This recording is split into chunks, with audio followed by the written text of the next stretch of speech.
An analogy I like to use is flying a kite. If you're going to fly a kite, you're going to want to set yourself up nice and grounded on one side on a windy day and hold the end of that kite string while your kite's way out there in the universe, right?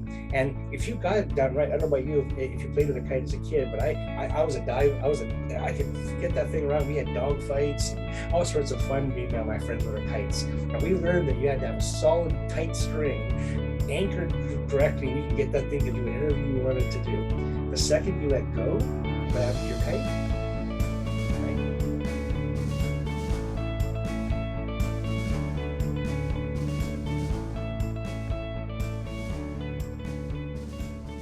Hello, everyone. My name is Lonnie. I am Lady Braven of the Pride, and I am passionate about inspiring, empowering, and encouraging people to be brave and to believe in themselves and to manifest the life that they really want. Today, I have David Pilz on with me again to talk about dreams. I really want to dive into this topic about the lessons that we can learn from our dream state and those altered states. Just a little bit of an introduction here. David Pilz is he is one of the co-authors of The Brave, Speaking Truth to Power. He wrote a chapter number 15. It's called Every Word Matters, and it's all about the power of the words that we use and the energy behind every single solitary word that we use. And he also wrote a chapter in this book, The Brave, Ascending Human Consciousness. And he wrote chapter number 8. It's called Galactic Origins. And you're going to want to read this chapter. It is so amazing. He's such a talented storyteller. He's also written a few other books, The Metaphysical Manual and The Metaphysical Manual 2. These are two of the books that I have, but he's also written a couple other books. He's also a speaker, a certified master healer, an alchemist, a shaman, metaphysical doctor, consultant, and instructor. He has a metaphysical boot camp that I actually took with him. I think it was last year. And I also call him a friend.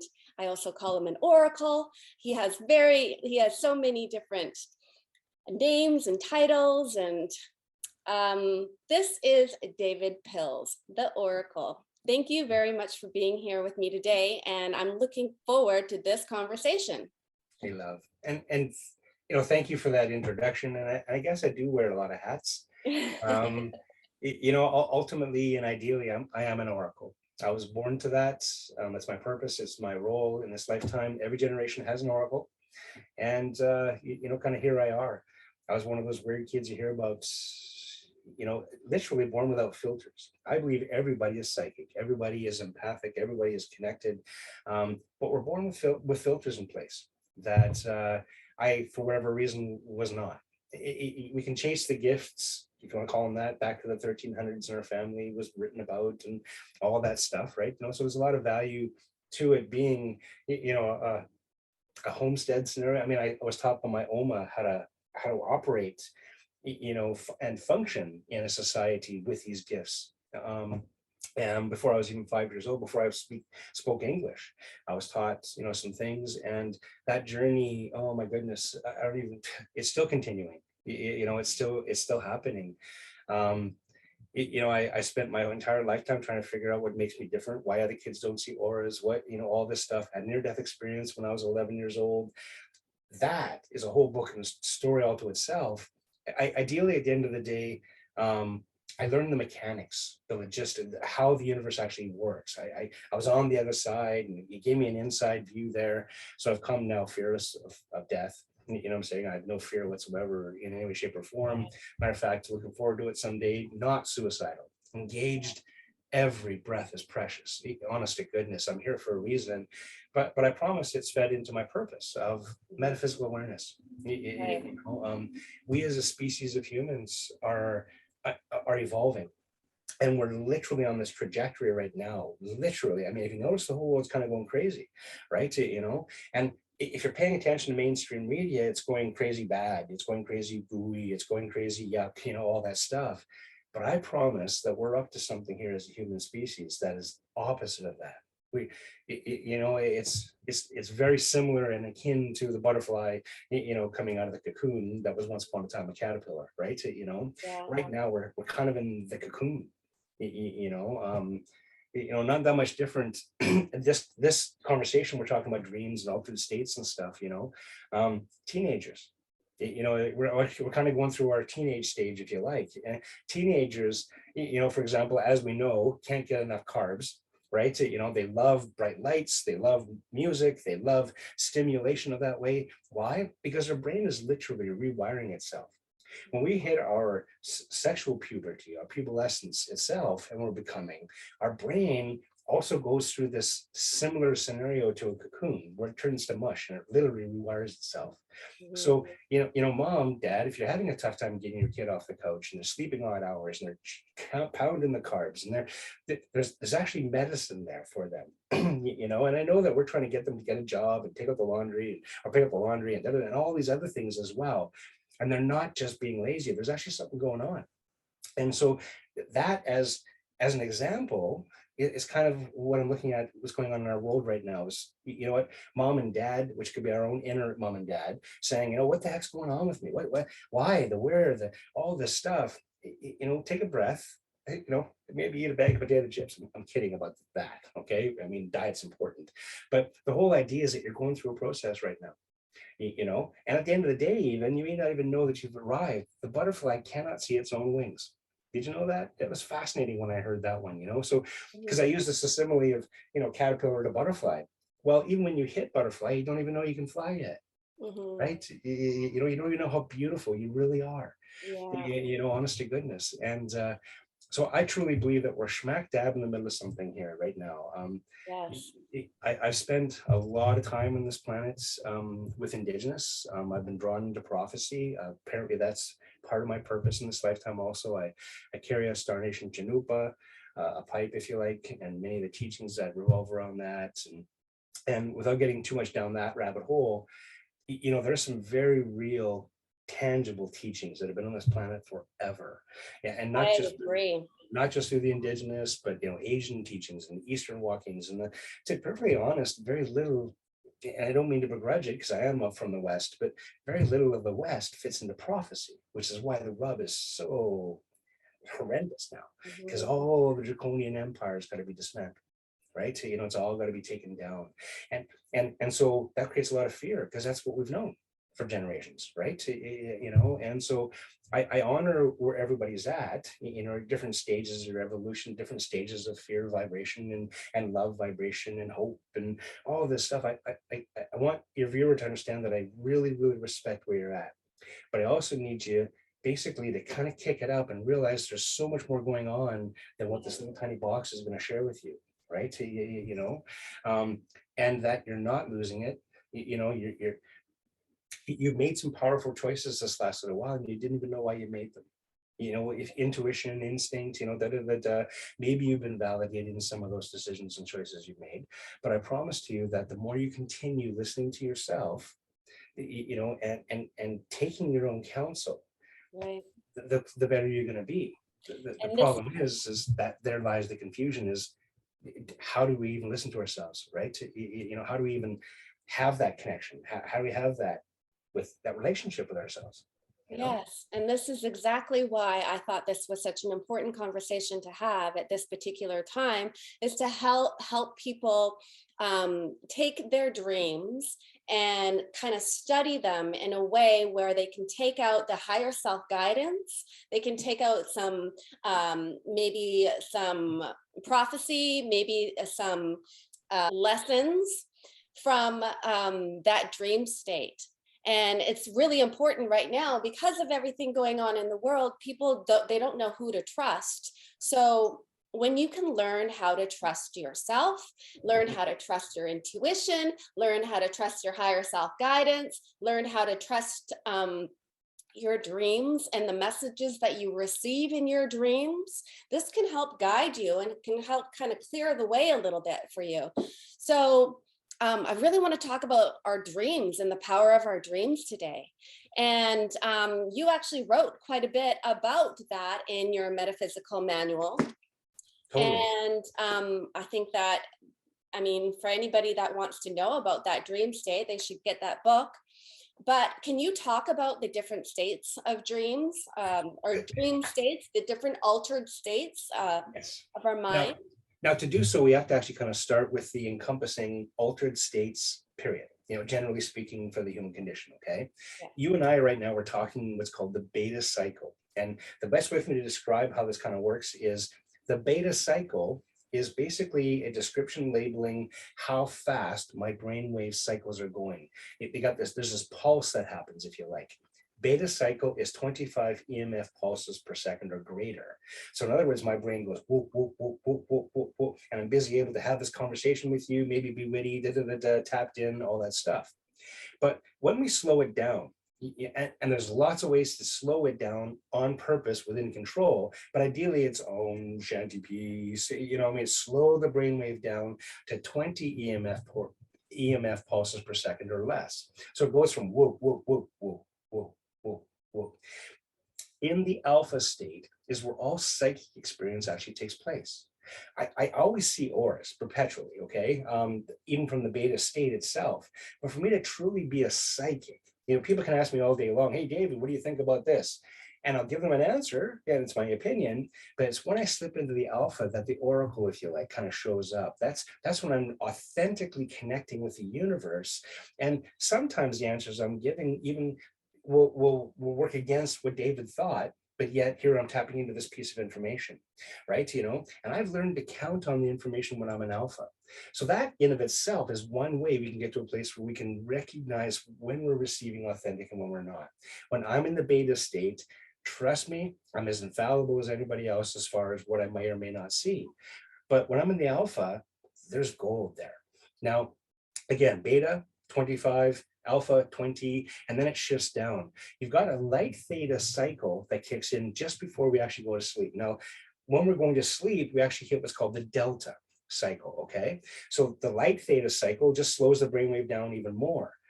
The delta is what happens when we're going to sleep. At 100% of the time, when you're in that, you feel it coming, the drowse is hitting you, you're in delta and you hit the tunnel and off you go. You get distracted. Interestingly enough, when I'm teaching astral traveling, that's where the crossroads kicks in. So when I'm teaching students, I'm teaching you, yes, beta and alpha, but I'm actually teaching you to recognize when the delta cycle is starting to kick in, and there's things we can do to shift so that we can actually, on purpose, step into things like astral traveling and psychic dreams and lucid dreaming and there's lots of terminology, maybe we'll cover that today.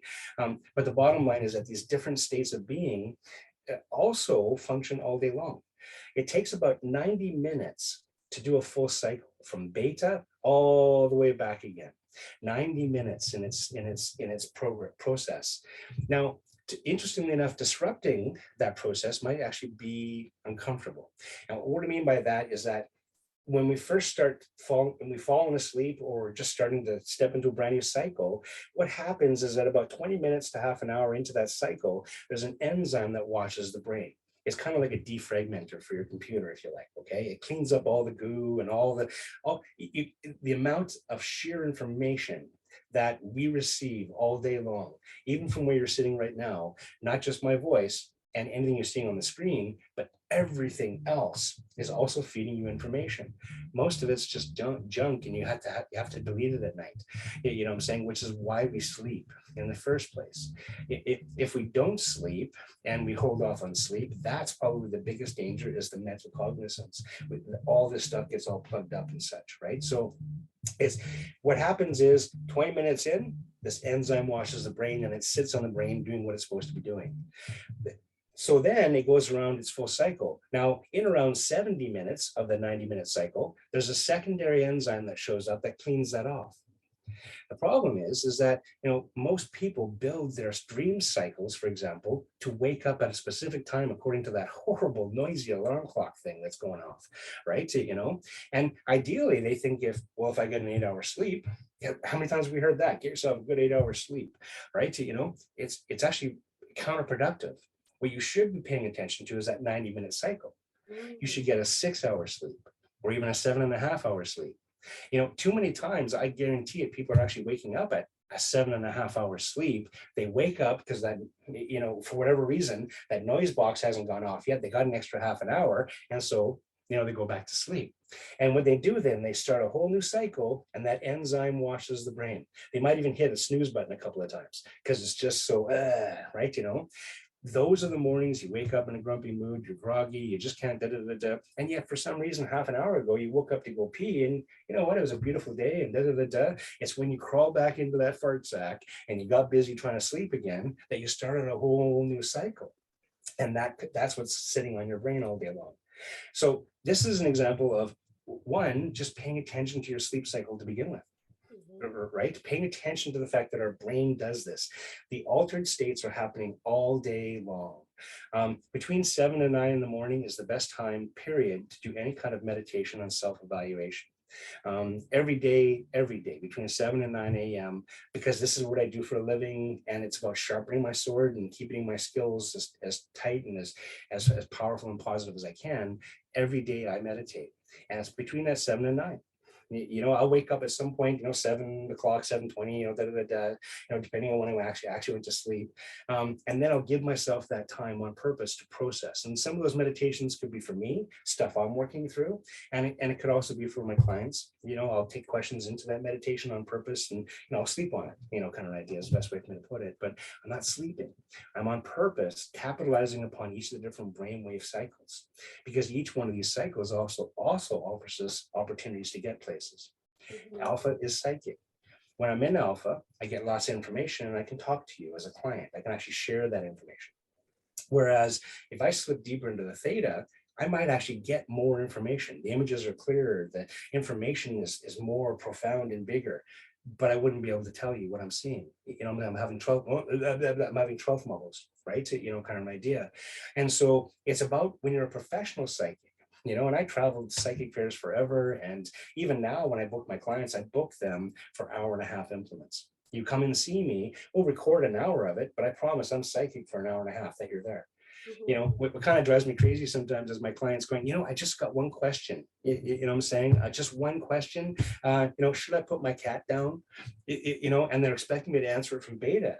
David's opinion might be different than the psychic oracle's opinion. And so as soon as I slip into alpha, I'm committing to 90 minutes. It's not just one question, right? And I just want to share that so that there's awareness, that kind of idea. So even yourself, if you're going to be psychic and you're going to attempt to pull out your tarot cards or fire up a crystal ball or what have you, you're engaging for 90 minutes. Don't be trying to do the 20-minute thing or the half-hour thing, that kind of idea.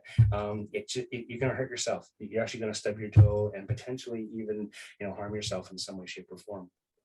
Fascinating stuff. So 7 to 9 in the morning is the best time for self-evaluation and looking within.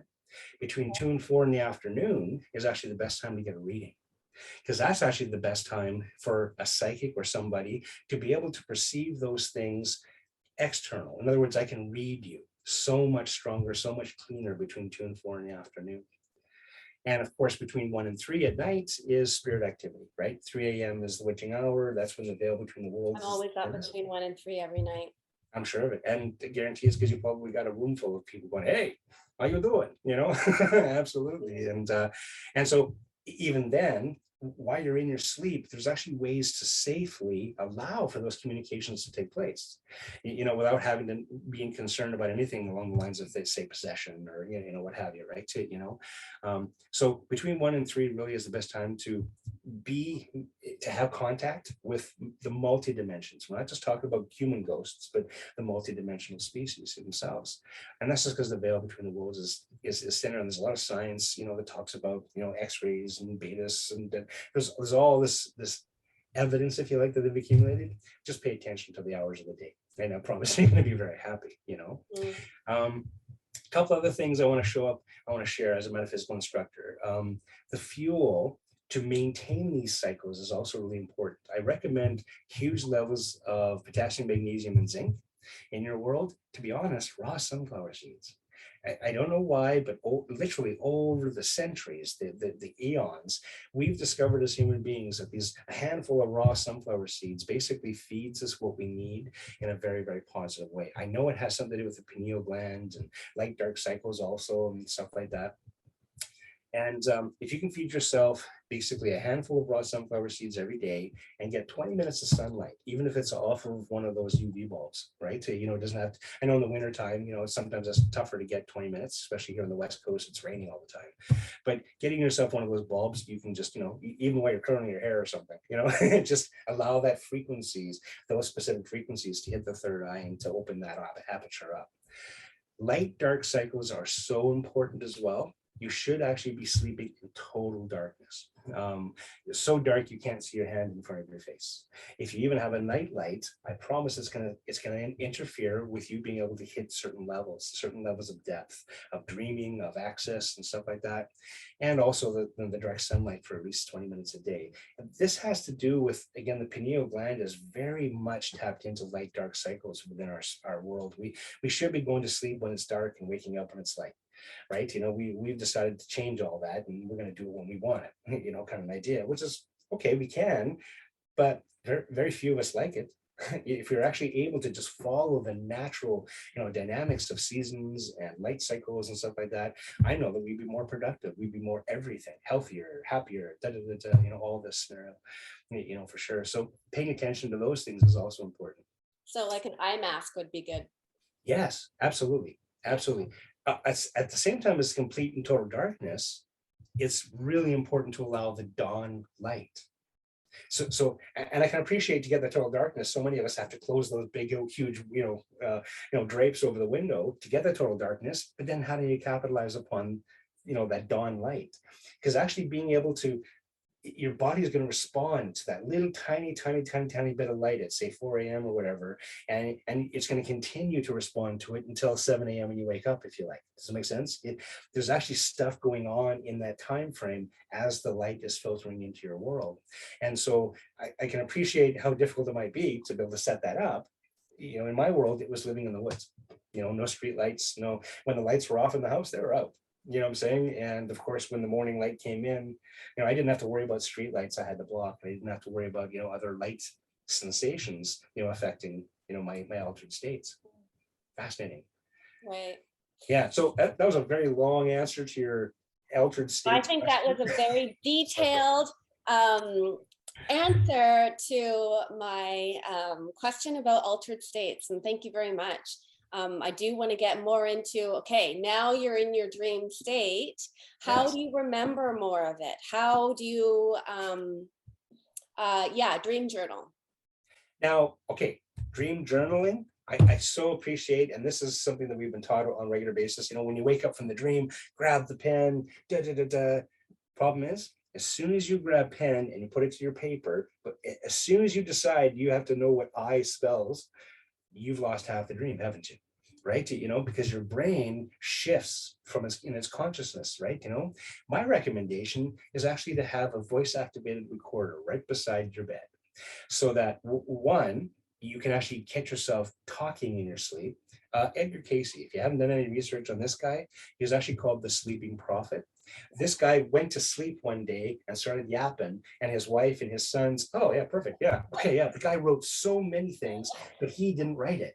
He was actually in this sleep states. It was called the sleeping prophet because at some point someone decided to actually pay attention to what he was saying, because it was very articulate and he was very specific about names and ailments and all of these things. And so someone started writing it down. At some point they decided to, hey, let's just find out if this is actually real. Let's see if Paul Stanley actually exists in Normandy, right? Kind of an idea. And so they reached out to Paul Stanley in Normandy, and wouldn't you know it, now he doesn't exist. But the health spectrum that Edgar Cayce talked about was accurate also. And the stories are endless about this guy reaching out and knowing stuff in his sleep state. There's no way he should have had access to. Matter of fact, he didn't have access to. He would actually have to review the information that got recorded in order to be able, in other words, he wasn't remembering it. He wasn't connected to it. He was just in his state, and I guarantee he was in his deep theta state. Does it make sense, right? In his cycle. right? And so they were tapping into that and capitalizing upon it. And he was just sharing all this information. They recorded it, and then after a while, they started checking on it and realized how accurate it actually was. Yeah, he actually did about 10,000 medical readings. Like people would write into him and say, I'm in this location and tell me what's wrong with me. And he would do a reading and then mail the information back to them and give them a prescription of what to do and heal naturally. Yeah, He did exactly about the same thing. 10,000 Yeah. medical readings, but then they got to a point where I think he was asked, where was the origin of this injury, or where's the origin of this illness? And when he was looking at the origin, he was actually going back in a previous lifetime. So then he started doing past life regressions, and he did over 5,000 of those that turned out to be very accurate as well. So, and then his friends started taking advantage of him. And they started asking him about who's going to win the race and lottery numbers, and, you know, taking advantage of him while he was sleeping. And there's a story, I think it's out of that book, I'm not sure. I have a couple books on Edgar Cayce, but there is a story of Archangel Michael coming down and admonishing all of his friends and reprimanding them with this loud, thunderous voice and saying, you will not take advantage of him anymore, because he was actually suffering health-wise. He was suffering because his friends were taking advantage of him. So that's just a little interesting side note on the sleeping prophet. Exactly. And this guy's a good example. Now, to be honest, today we know way more of a science. If I met Edgar Cayce, I could probably spend about a year with him, and his practice would even be better. Does it make sense? Because I've gotten access to some information that he could use, right? You know, for sure. Back then, I mean, they're still dealing with diodes and transistors, right? You know, I mean, they don't have this quantum physicist, and they don't have all the machines and all the information that we do. You know, never mind the spiritual aspects. He had complete carte blanche access, you know, to anything. And I even appreciate, you know, some of the stories you shared, but yeah, this guy even made predictions that were, you know, puts Nostradamus to shame, right? You know, Nostradamus was bang on with his magic mirror and his numerology and his astrology, right? You know, but this Edgar Cayce guy, very interesting, like I said, through his sleep state. And it's awesome that you know so much about him, right? You know, that is really cool. There's actually considering the sheer volume of information this guy put out, it's fascinating to me how few people actually know the guy's name, right? Oh, I find him absolutely fascinating. And I've read his whole entire life story. Yeah. Totally. Now, I also want to share a little tidbit that you might find fascinating, talking about the science of things, that they've kind of proven that deja vu is dream recall. All right? You have the dream. Your brain doesn't know the difference between reality and not reality. Does it make sense? Your subconscious mind doesn't know. So while you're dreaming and you're having an experience, I promise that your brain's paying attention. It kind of like the Hindu philosophy, for example. You know, one of the basic premises around this scenario is, you know, while you're awake and we're having this conversation, there's always somebody kind of watching, right? You know, that's us. But there's this part of us, there's this piece of us that's always watching and observing and all that wonderful stuff, okay? When we're sleeping, that also exists. There's this other part of us that knows that, you know, I had this really weird dream last night because there was a part of me observing it. Does it make sense? Okay, yeah, you know, be the observer. Right? Be that person who's watching and observing. Yes, engage and participate, but to be perfectly honest, from a spiritual premise, ideally we want to get to a place where we are the observer, whether we're in our awakened state or in our sleeping state. Doesn't matter what altered state we're in, what state of mind, be that person. And I truly believe that ultimately that's the goal of every spiritual person. Every person's trying to make a relationship with that who they are, right? You know, for sure. And so when we're sleeping and dreaming, and whether we're, you know, or awake, you know, that really is a big part of the process too. That, again, I believe we were talking to Edgar Cayce's person who was watching. Does it make sense, right? You know, we weren't talking to Edgar Cayce the man. You know, we were accessing through him something different. And Edgar Cayce the man, when he was awake, was the interference. You know, he had his own plans, he had his own agendas, he had his own problems and trials and tribulations, and obviously he wasn't a millionaire if his friends were trying to make millions off of him. You know, I mean, so this is a very interesting, you know, part of this process also. So back to the deja vu. Okay, so the event happens, it gets recorded and imprinted on our consciousness, and our brain says, oh, that's an interesting experience. Well, what happens is that 2 or 3 years later, sorry, 2 or 3 months later, the event actually happens. And that's when our brain goes, wait a minute, I've done this before. I know what's going on. I can actually tell you this, that Sue is about to walk through the door and say this. And Sue walks through the door and says that, right? Okay. So literally what's going on here is that we're capitalizing upon this state of being within that 90-minute cycle. Every single one of us, is going to hit that at some point. And sometimes it's just a dream and we just kind of bury it. And it'll show up later as a deja vu. And other times we might actually remember it in the morning. I call this 𝐦𝐤𝐤𝐤. It's a thing that when I was in high school, I remember literally, I got up in front of the class and I had to stand in line because I had to ask the teacher this question, it was a math thing, and I was halfway through and I had a deja vu kick in, and for me, deja vus were 2, 3, 4, 6 times a week, easy, right? And so I had this deja vu kick in. And I went, and then oh, okay, do. And I followed the deja vu to the point where the teacher actually answered the question. Okay. I got the answer I looked for. So I pulled myself out of the line and went back and sat down. When it kind of came to my turn, the teacher, kind of called, David, you're in line. Do you still have that? No, I got it. Honest to goodness. And there was a part of me who actually plays with that and says, well, if it was actually a deja vu, but it didn't actually happen because the teacher didn't actually explain it to me. I actually got the explanation through this deja vu experience.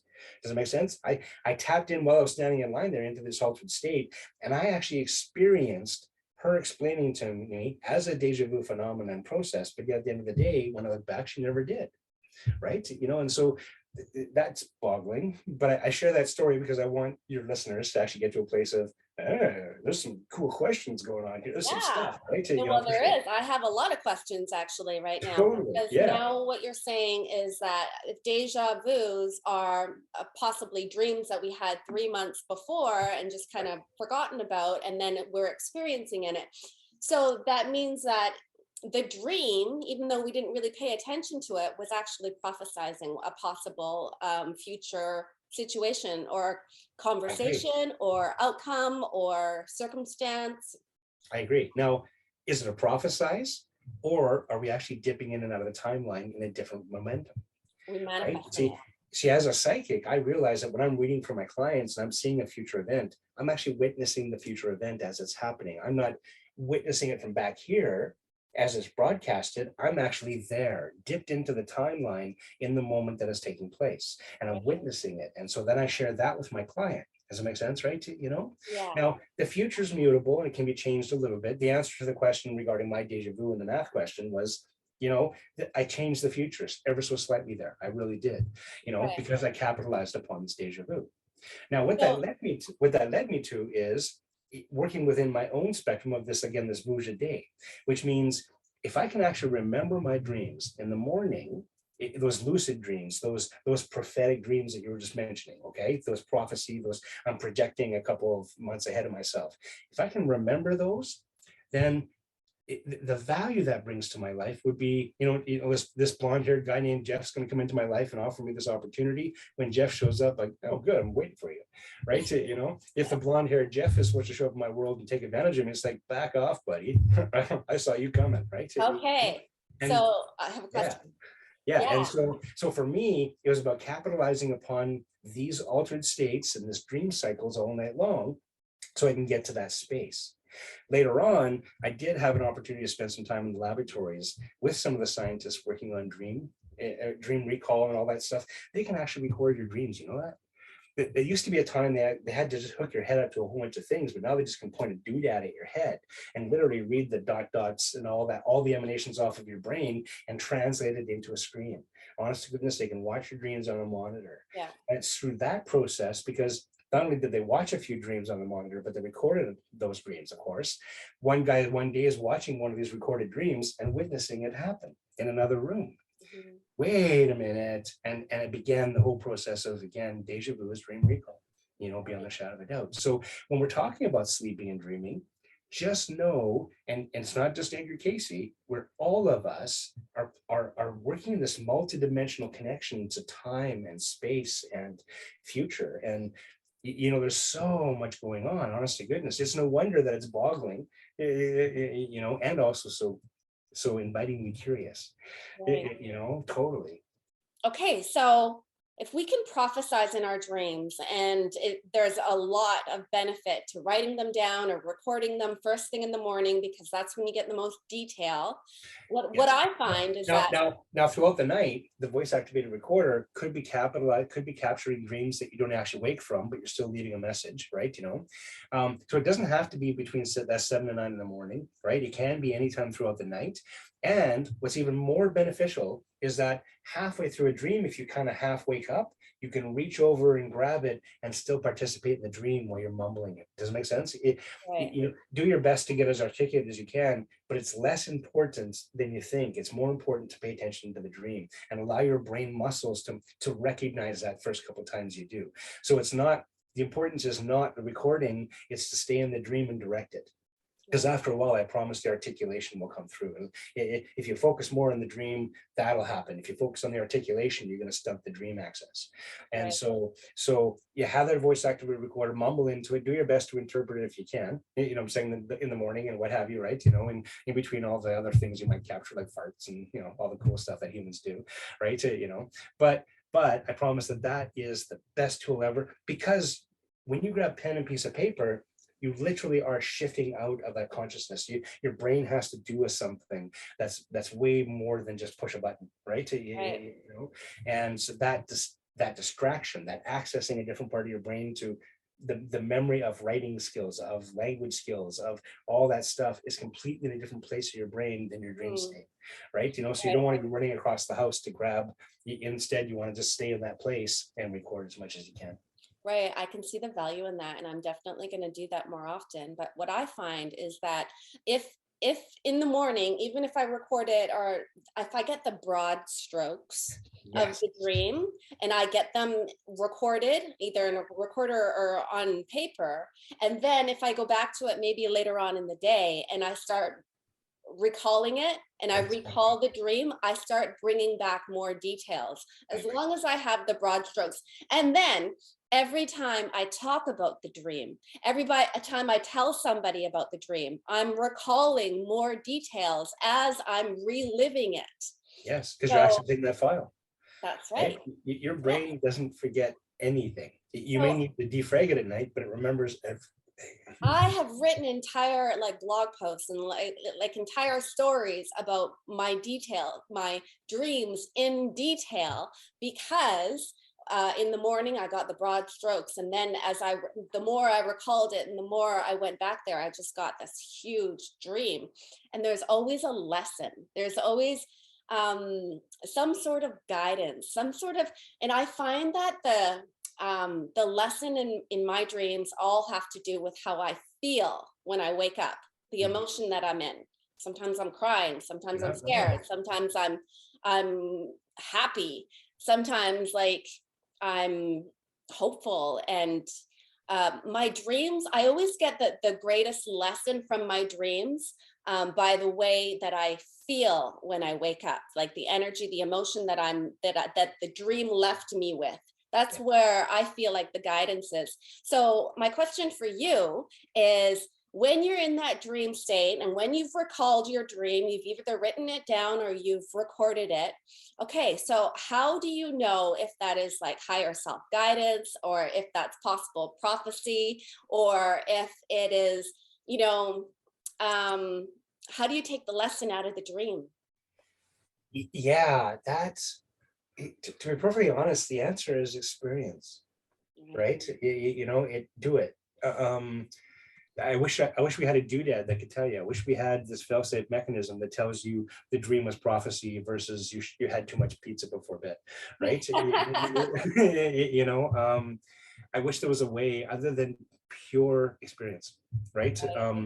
Be wrong a bunch of times, right? And after a while, I promise, especially if you're paying attention to, you've obviously been paying attention to this long enough, you can tell the difference between a lucid dream and something that was just too much pizza. Does it make sense, right? And it might be because your emotional response to it.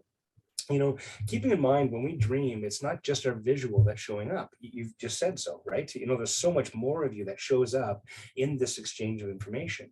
You know, have you ever smelled anything in your dream?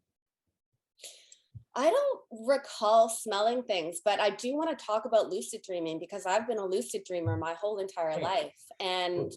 And it's in that lucid dreaming state where I'm fully aware of Right. everything. I'm like, And okay, able, and now I'm able, dreaming. and able to direct, and Yes. able to, exactly. And Now, this is where I developed my skills, yes. like because little personal note here, as a child I used to dream of a lot of demons and they would pick me up and throw me against a wall. And Mhm. this happened all the time and it was scary, and they were feeding off my fear.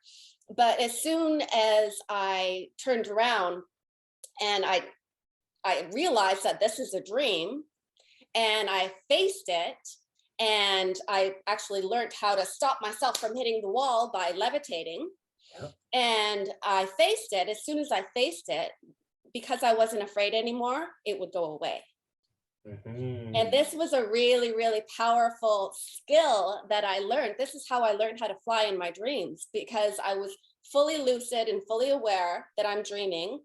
And now I have that this demon tried to pick me up and throw me against the wall, and I stopped that, so I can levitate and I can face whatever darkness it is. Who knows what it is? It might have been like, I don't know what it was, but it was definitely feeding off my fear. And as soon as I wasn't afraid anymore, then it kind of just went away. And I started developing, like, creating these energy balls, and I throw those around and I would levitate and I would fly and I would jump on the top of a mountain and I would, like, I developed all of these skills and abilities in my dream state because I was lucid dreaming. I knew I was dreaming, but I was so powerful in that Yes. state. Yes. I mean, there's a lot to learn from all of that, but Do you know, it's interesting because I'm left with, I do believe in demons, devils, these nefarious entities, if you like. I do completely believe in that. And when we're multidimensionally traveling, we're going to encounter all sorts of critters like that. Does it make sense? Okay, yeah. So I am in no way, in any way, shape, or form dismissing the reality of that, right? Okay. On the other hand, um, I'm left wondering if maybe this demon, this darkness, this whatever it was actually a part of your own psychology, Mhm. choosing to push you to develop. Does it make sense, right? Pushing you on purpose to acquire these skills, right? And I only say that because having had an opportunity to get to know you as a person energetically, if you had demons, real demons and devils playing with you at nighttime, they'd also be playing with you in the daytime. They'd also be, you understand, you would have attachments that I don't perceive with you. Right. And so without actually being there, and again, I'm not challenging your experience, it's authentic and it's real for you. I'm just wondering if this was something created internally because these skills, and I'm only saying this because I've had my own personal experiences with this also, right? Learning how to fly in those lucid dreamings is the first place everyone starts. You're so right on track there. Everybody experiences that. And Mhm. that's your very first encounter with it. Once you master the being able to fly part of it, which has nothing to do with gravity in your dream state, does it? It has everything to do with, well, we'll let the listener figure this one out, right? But I promise, learning how to capitalize and how to fly on your own and how to control it and work the mental muscles and the spirit muscles, if you like, in a way that you have, right, does give you this opportunity to get to this space. Whereas if you were possessed or under attack and stuff like that, there would still be an ongoing situation, unless at some point you picked up a spiritual baseball bat and just took care of business yourself, right? So all I can share with you is that I'm without having been there, right? I'm in this place of, I'm analyzing it from the other side and wondering if, like I said, this was an internal push as much as an external one, right? For sure. That's interesting. Yeah. That, I mean, that actually resonates with me. Mhm. Um, there are dark entities Yeah. that I know have visited me in my dreams, but I think that's really interesting because I don't know that it was a demon. I just call it a demon because it was dark and it was feeding off my fear. Yeah. And yeah, but okay, so my understanding of flying in dreams is that if you can fly in your dreams, which I know a lot of the listeners, they probably experience that, that also represents your unlimited potential I in agree. this reality. So if you can fly, I can fly in 4 different ways in my dreams. And sometimes I'm not sure if I'm dreaming or not. I'm Yeah. not sure if this is a dream state or if I'm awake or, and And again, you might not be, right? We are talking about accessing multidimensional dynamics, realms, places, timelines. This is the work we do all night long in the appropriate, altered state. So yes, I believe listening to you even more, during this conversation we're having here, I'm convinced you have developed those skills, and I am convinced that you are absolutely accessing doorways, accessing places in this universe that not everybody's going to access. right. Okay, so astral traveling and Mhm. flying in my dreams, I think you said that they might be 2 different things. They are, yeah, they are. The lucid dreaming aspect and the projection of your awareness into the universe, right, is the lucid dreaming aspect of things, okay? The astral traveling is a very specific, you're actually taking a portion of yourself, ideally the light body. You're actually taking that portion of yourself and you're allowing that to travel. What's fascinating is the rules of astral traveling are actually quite limited compared to what you can accomplish through a really good lucid dreaming broadcast, if you like. Okay, astral traveling is literally one of those dimensions we just talked about. It's one of and let me describe dimension is about frequency. Our human experience is based upon 12 core frequencies. There's a lot of sub-frequencies, but pretty much this dimension that we live in, this place that we call home, is the accumulation of about these 12 different frequencies, 12 plus 1, deeper teachings, but 12 frequencies. When we're astral traveling, we're tapping into a frequency that's number 14, if you like. Okay, it's beyond, it's a different place. It shares similar frequencies to the 12. In other words, there might be 4 of our frequencies and 6 of the 6 different frequencies that don't exist within us to make up the 10 that are the astral realm. So ideally what I'm sharing with you is that when you step into the astral realm, you're actually stepping into a specific place, right? Now, 100%, and I don't care who you are, 100% of people experience astral traveling at least once. 9 times out of 10, they get out of their body, they look back, freak themselves out, never happens again, right? That's probably 8 out of 10 people that I talk to about astral traveling. The other 2, like you, get so freaking curious, saying, "Oh, what's this possible? What's this capable of? What's this? What can I do with this?" Okay, astral traveling is very interesting. There's a couple of risks, so inherent risks that are within it. One, I will tell you very clearly immediately, do your very best not to touch anybody, any living thing.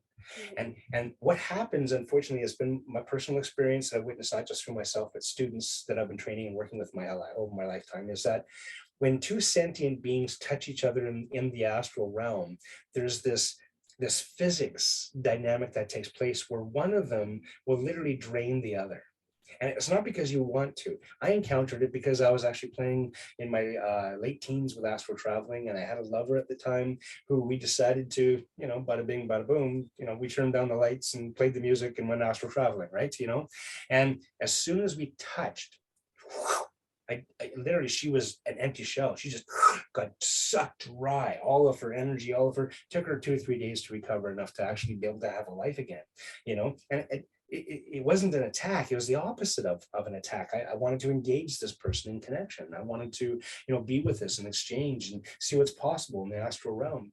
Up until that point, we've actually, both of us had been training our astral shelves to the point where we could actually physically, kind of move stuffed animals and stuff like that from the astral realm and actually have an effect on the physical world also. And so we were literally doing the mental push-ups and all. That's what I call this work, it's mental push-ups. We were doing that all the time. This night we decided, well, let's just try and bada bing, right? Not a good idea. And so it was later on, of course, that I encountered somebody who knew a little bit more about astral traveling, who says, yeah, and don't touch anybody. I went, well, now you tell me, right? She later did recover, no problem, but it was that temporary. And so I don't recommend it. And I think it just has to do with, again, a natural effect, a natural law of some form, where when these 2 separate entities come together, one just kind of consumes the other, or, and of course, I'm not maybe astral scientist enough to be able to completely explain it, but that's the only real ultimate danger. right? You know, and that most people encounter. Part two, of course, is that cord, right? That cord is your way home. That cord is almost completely indestructible, right? It can be screwed with, though. To be honest, 9 times out of 10, most of the experiences that I've heard where people have had problems with that cord and their attachment, it's been truly because something was capitalizing upon their fear. And so it's almost like an inside job that gets motivated externally, right? So, we get conned into disconnecting versus an actual attack can disconnect it, right? So, and just having that awareness of it doesn't matter who or how or what's coming at you. I promise that cord's yours, right? So, and okay, and I think that's really important. yeah, I have had people tell me about their astral traveling and that they were afraid to leave the planet. They were afraid to go too far because they didn't. They were worried that they wouldn't make it back. And sure. I personally, I have to work on my speed when I'm flying. And because it's 0 to 10,000 miles an hour, isn't it? yeah. When And you I decide to go shot that up direction, straight up. yeah, It was like a Superman. I went boom, and I went straight up into the universe. And I was like so fast. yeah. And I looked back, and Earth went from a big, huge ball. It is a ball, Yeah. and it went zoom to this little dot. Mm. And I was like, oh, I can't take my eye off of it because I was afraid that if I took my eye off of it, how am I going to get back home? Because I was going so fast. So then I had to stop, and it was like I dove back in. Yeah. And but I had that fear, like I can't go too far. I can't go on the other side of the galaxy because how am I going to find my way back home? And when I came back into Earth, it was like so fast, and I'm in front of Earth, and I had to find the right continent. And then as soon as I found Canada, I was like, okay, there's British Columbia, but I couldn't zoom in too fast or else I wouldn't know where I was. It's like when you're on Google Earth and you have to zoom out or zoom in so you know where you are. Yeah. So I really needed to work on my speed and my control. And I ended up finding myself one time because I wanted to learn how to fly better, how to master my flying. I ended up in, it was like a Jedi training facility. Awesome. I love it. On the moon. There is a space base on the moon, and I was in this huge military bunker, and there was a whole bunch of people there, and there was like this guy in fatigues, and he was like an African-American guy, he was tall, and I remember him because as I took off flying, I almost kicked him in the head.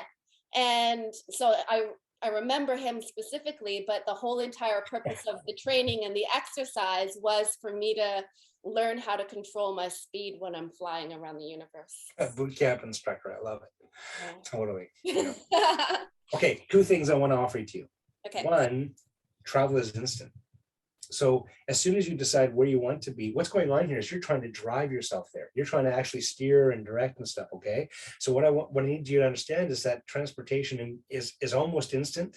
Pay more attention to imagining where you want to be. The universe will take care of the rest. Okay. I promise you won't get lost. You won't, as long as that cord is connected. I don't care which dimension you go to. I don't care how far out you go. That cord is going to reel you in. Does it make sense, right? And it is going to reel you in really fast, right? So if you can almost imagine it more like teleportation, because it's more that fast. Does it make sense? Okay, it's not, but I promise that when you imagine I want to be home, you could be across the freaking universe, and as quick as anybody could imagine, there you are at home. Does it make sense? Okay, your body itself is an anchor in the 3D world into this dimension, this vibration. The asset or the benefits of astral traveling is that you always find your way home. Whereas if you leave with other, because there's esoteric and there's etheric traveling and there's other forms of traveling that are available to individuals, but astral, you always find your way back to your body. because your body is the amazing anchor, that's tethering you. And so no matter where you branch off from there, there's safety, right? For sure. And so, yeah, I hope that helps. Just a little Yeah, bit. absolutely, it helps. But now I have a question. How can you tell the difference between lucid dream flying and astral traveling? Because there are times that I'm flying over mountaintops, I'm flying onto the top of a bridge or something, and I'm really enjoying the process of flying. Like I feel like I'm flying, but I have to control it. And that's very different than when I shot out of the planet. I agree. Yeah. Now, when you're astral traveling, and astral traveling, that cord is key. You look at your body and you can actually perceive the cord attachment. Does it make sense? Okay, when you've got that, you're astral traveling, it's a whole different dynamic. To be perfectly honest, it's relatively limited. You're still limited within those bands of frequency, within that dimension, the astral dimension. Does it make sense? Okay, whereas lucid traveling, lucid dreaming, you can still visit the astral astral dimension. Lucid dreaming really is the safest and most effective way for humans to be able to not just fly, but to explore the whole universe, right? Even with lucid dreaming, you're not actually leaving your body. You're not actually leaving, you're perceiving across the universe. And there's a difference there. Astral traveling, there's an actual movement. There's an actual process. Does it make sense, right? And so the answer to your question, how can you tell the difference? With lucid dreaming, your superpowers are unlimited. Literally, you can manifest anything, you can do anything. And I encourage you to continue stretching those muscles, honest to goodness, and find out, so many other powerful and amazing things you can do, because ultimately what you're doing is you're rearranging the universe, right, according to your will, and in your lucid dream, in your lucid state, while your body is still doing its thing and going through its cycles, right? The danger, of course, is that you could potentially get lost with lucid dreaming. It's so limited as far as the percentage ability for you to get hurt while you're lucid dreaming is so small, even in comparison to astral traveling, right? But if you get lost while you're lucid dreaming, you're lost, right? You're there isn't quite the same fail-safe mechanism that astral traveling offers to you, right? So in answer to your question, again, it's still pure experience. It's this is astral traveling, I can tell, because the cord is there. There's actually a bit of a silvery, almost a blue silvery light. My own personal experience, there's a blue silvery light that shows up when I'm astral traveling around my being. It's almost like I have this aura, if you like, that's very unique when I'm astral traveling versus I do all sorts of different bilocating and remote viewing and what I'm saying, and spirit walking, and there's so many different techniques we can explore. But astral traveling itself has this very specific, it's almost like I get this spacesuit that's shining silver, if you like, and that's my experience. Next time you're out there traveling around, maybe it might be yours too, right? Totally. Yeah. Yeah, well, I could talk to you for hours about all of this. And I am looking forward to doing many, many more of these videos and talking about these different topics. But just to recap, you gave a lot of really valuable information and some little tips to help people remember their dreams, and right down to their sleep cycles and darkening the room or wearing an eye mask, and also some potassium and magnesium, some sunflower seeds and zinc. I'm going to try all of those things and see. No, I actually, this is actually one of the courses I teach. The course I teach, Life Star Teachings, it was originally called Metaphysical Development Certification Program. It was a 4-year course, and one of the classes is astral traveling. It's a 3rd-year course, right? So you have to kind of have the basics first, go through my own version of boot camp and a couple other courses. But when you get to the astral traveling classes, this is so much fun, this class, because Everything I teach is experiential. It's not just this theory. It's come into my workshop. We're going to do stuff. We're actually going to do stuff. You're going to go home, practice some more, and maybe we'll do some more stuff later, right? And so it's very tangible. Every class has something of that nature. So astral traveling is a gas because, all right, bring your pillow and your sleeping gear because we're going to have a sleepover here, right? And so, limited class, maybe maximum 10 people with an assistant, right? Just kind of monitoring everybody. And what I'll do is I got these big jars that I use, and I put stuff in it, a stuffed animal, a Rubik's Cube, even just a piece of paper with a picture on it maybe. And I'll take 3 of these glass jars and I'll hide them somewhere on the property. Usually it's within the house. Most people in the astral travel, when I teach them, I recommend stay within the house and your sanctuary, your protection and your boundaries before you go scooting off to the rest of the universe, right? Because you want to get your water wings down. You want to be able to learn how to maneuver around and all that stuff, and then get out there where there's potential danger. But I promise in your home, more specifically within 30 feet of your body, you are home free, your sanctuary. Nothing can screw with you, okay? And so my job as the instructor, basically is to get you to that place where you're just about asleep and you're shifting that theta delta that we're talking about, right? You're just about to go into delta to go to sleep, but instead I'm going to interrupt that and we're going to ship you off instead into the astral realm. Almost 100% of people are able to get out during the class. The only people who weren't were those people who had a tough time falling asleep with strangers in the room, right? Later, they did have a positive experience and results. So it's interesting because I actually get the people out of their body. That's my job, okay? You get out of your body in your astral realm. You can be seen, I promise, like you're a ghost. Right? I can see people in their astral realm. And, honest to goodness, they show up slightly different, like a specter, but they're still able to be perceived, right? Okay. So my job, get you out of your body. Your job as a student is search around the house to find those glass jars. Then, after that 90 minutes is over, we'll wake you up, and normally you just wake up anyway, what I'm saying, but we'll keep you awake. Here, have some coffee now, right? And when you're awake, here's a piece of paper and a pen, and we should have used the voice activating thing, but I didn't want any kibitzing. I didn't want one neighbor talking to another neighbor. Does that make sense? Okay, so here's a piece of paper and a pen. Turn your back to everybody and write down your experience.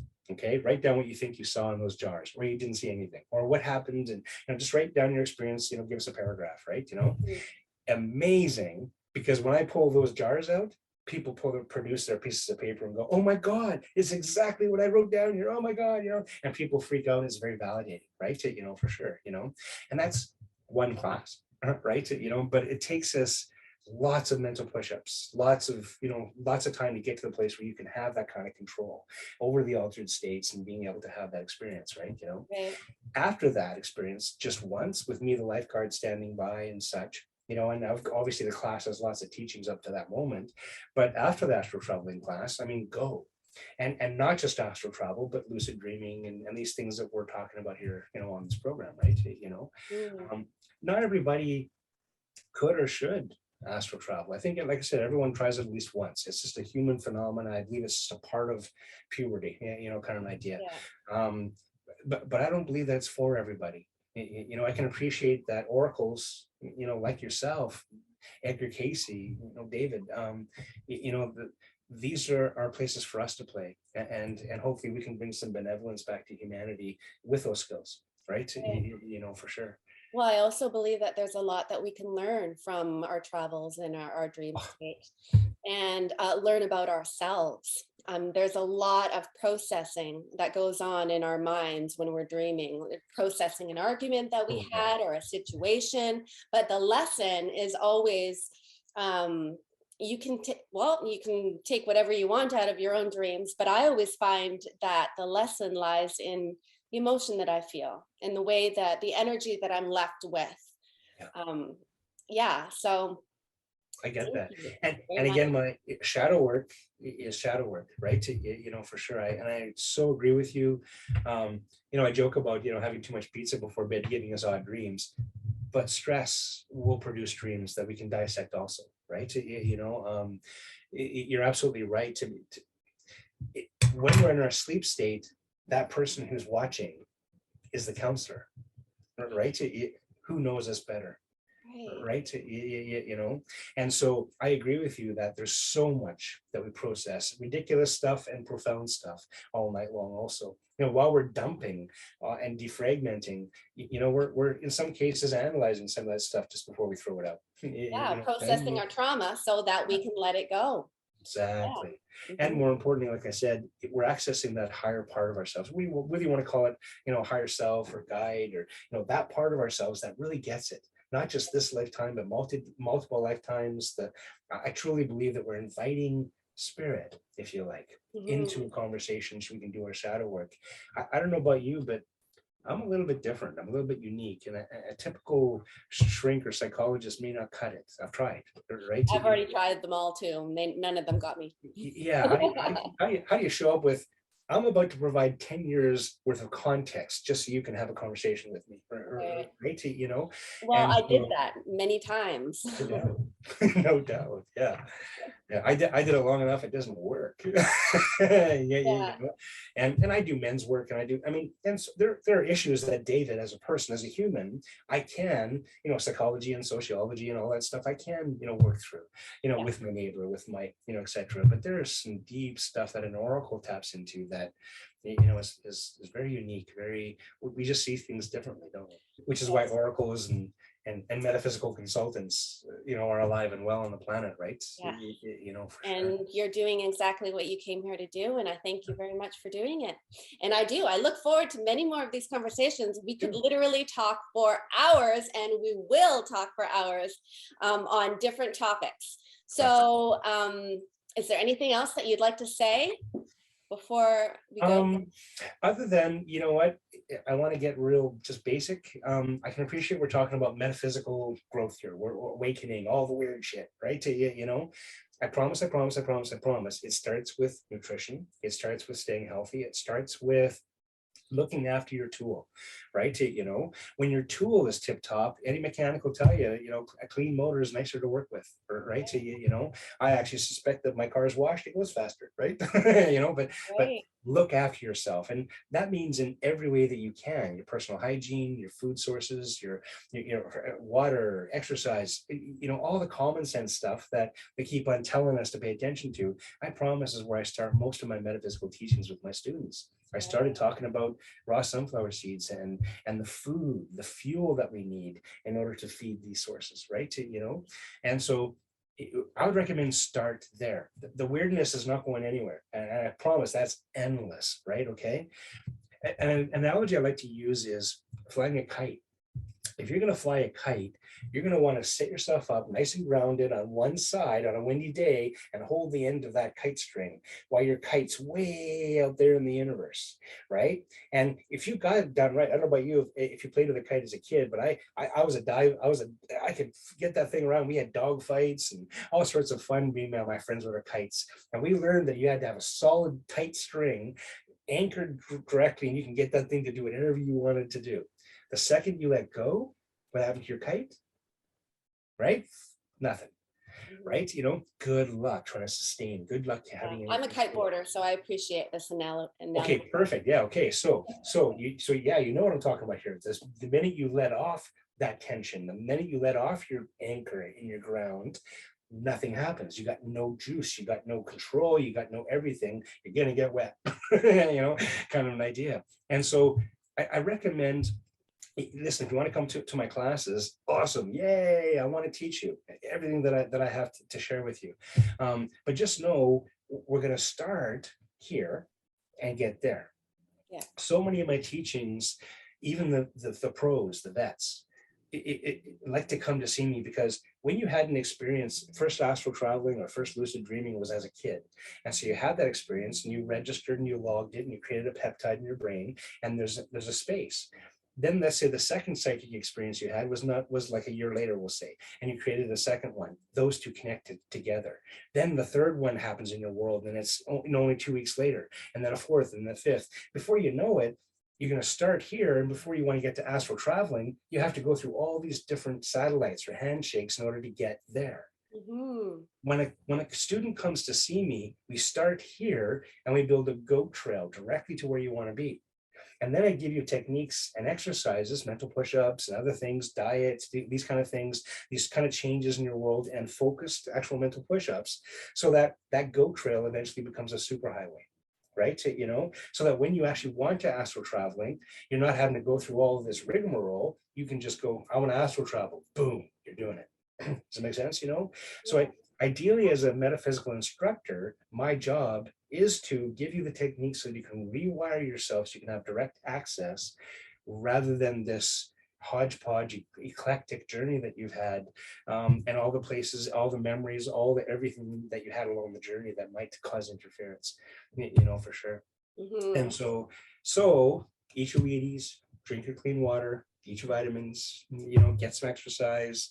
So here we are talking about the weird stuff in life, and the instructor is saying, get healthy. That's where you start. Absolutely. I totally so much agree with that. Get healthy and elevate your frequency. And that has everything to do with nutrition and meditation, and, activating more of your own higher self guidance and learning how to communicate with that side of you. Right. Yeah. Eliminating toxicity in every manner from your world may not be easy, but necessary. 100%, I agree. Yeah. And there's so many more things that I am going to enjoy talking to you about in the very near future. But for today, I think that will be it. Cool. And thank you very much. For everyone that enjoyed this video, please comment of your astral traveling experience in the comments I'd love to hear below. some stories. Yeah, share some stories with us, please. Yeah. I shared a couple of my dreams and experiences in here. So if you can relate, please share a story with us and like this video. And also, please subscribe to Lady Braven of the Pride, because we have courageous conversations almost every day. And these conversations are meant to inspire and encourage and empower you through these times. So hit the subscribe button to Lady Braven of the Pride, because courage is contagious. Thanks a lot.